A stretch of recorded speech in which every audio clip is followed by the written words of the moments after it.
Bonjour à tous, ben voilà, en fait j'ai décidé de faire une nouvelle vidéo, vu tout ce que j'ai vu ce matin qui me frustre, qui m'énerve, qui me choque sur Facebook avec toutes ces files interminables d'attente pour accéder aux magasins de bricolage, aux jardineries, etc. Bref, moi je voulais donner mon point de vue là-dessus pour pouvoir évacuer un peu toute cette frustration.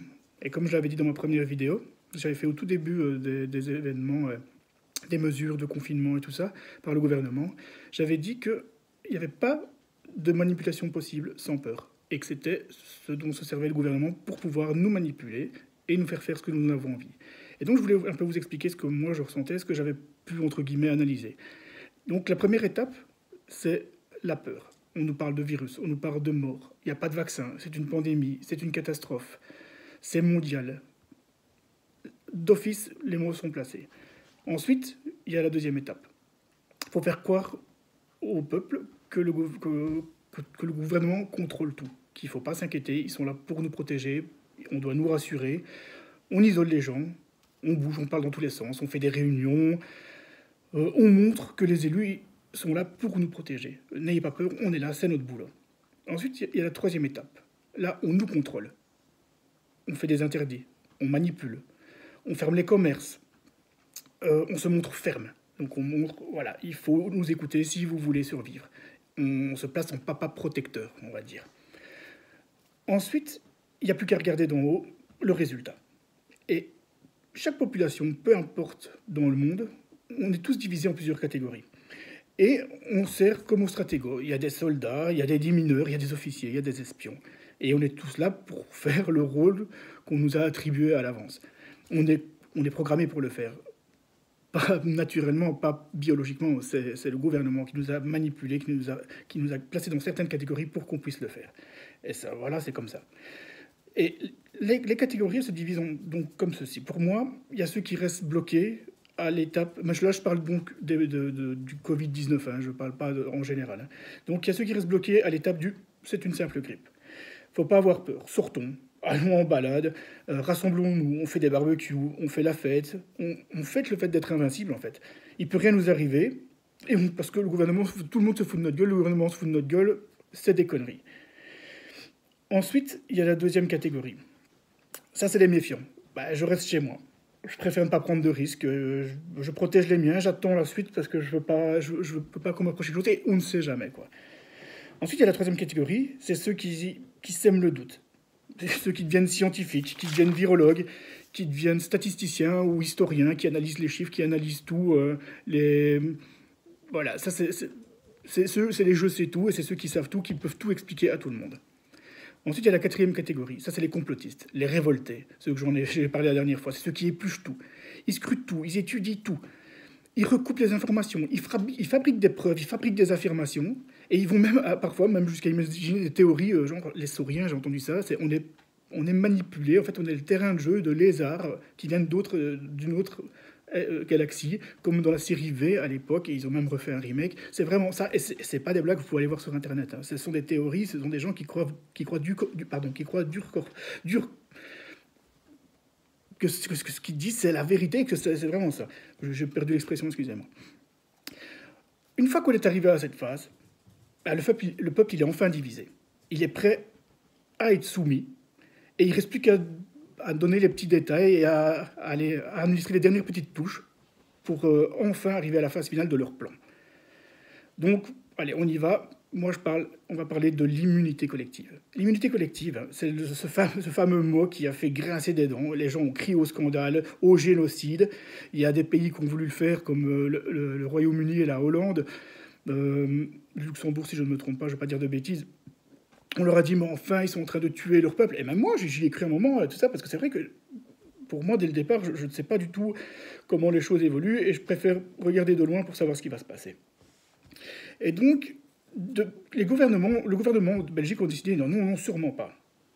Pour moi, allez, ce confinement et les mesures qu'on a prises, c'est que de la poudre aux yeux. C'est du mentalisme, c'est de la manipulation de masse du gouvernement.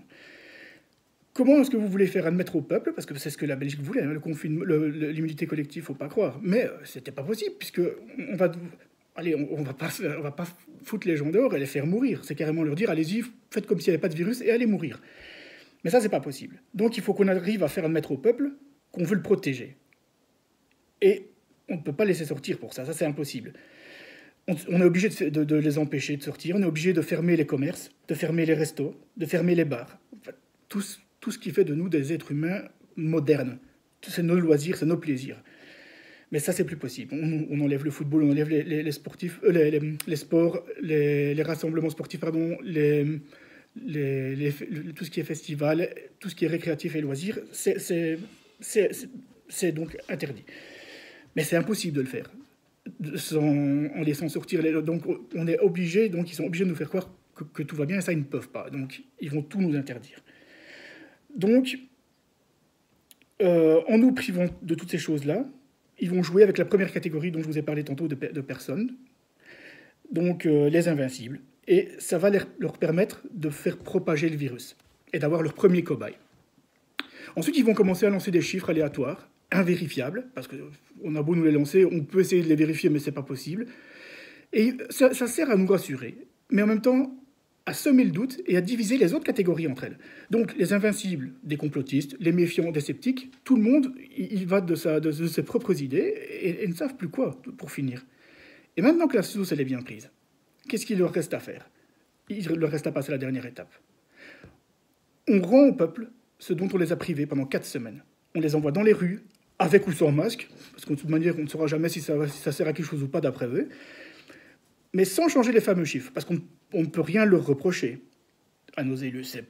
Attends, il faut pas qu'ils puissent nous dire qu'on puisse dire c'est de leur faute. Non, nous, on leur a donné la possibilité de le faire, ils l'ont fait de leur plein gré. Donc, mais ils gardent derrière eux, ils gardent sur le coup de leurs réserves, leurs chiffres, leurs avertissements, parce qu'ils ne peuvent pas être blâmés quand ce fameux pic qu'on attend depuis le début, à chaque semaine, et qui, pour finir, n'est jamais là.